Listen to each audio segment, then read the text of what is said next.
Fernando Alonso, el piloto betense que no necesita presentación, quedó el primero ayer en Indianápolis, en las 500 millas de Indianápolis, en los entrenamientos, el primer entrenamiento, diríamos, formal.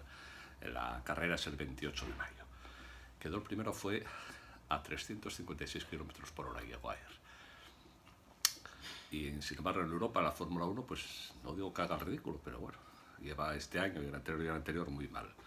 Los que siguen este deporte del motor saben que en su día, bueno, fue aparte de 2 veces campeón del mundo, ganó a Schumacher, que era el mejor piloto quizá de todos los tiempos, y con aquel Ferrari que era un supercoche, lo cual bastaría para decir que Fernando Alonso es uno de los genios del volante. Sin embargo no funciona estos años y no es él, como se acaba de ver en Indianápolis.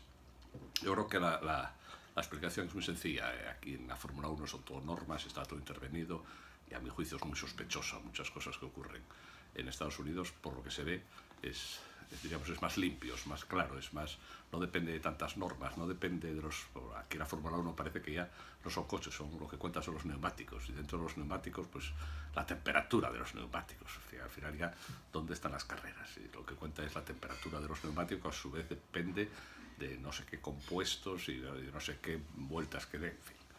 Eso no es una carrera, es otra cosa. En cambio, en Indianápolis, que en principio es más simplón, dan vueltas a ese anillo siempre igual, siempre en el mismo sentido. Sin embargo, se nota, o se está viendo ahora con Fernando, que el que vale, vale.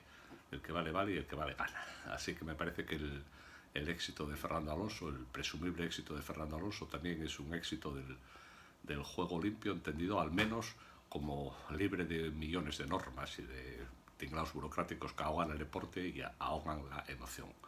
Suerte, Fernando, mucha suerte.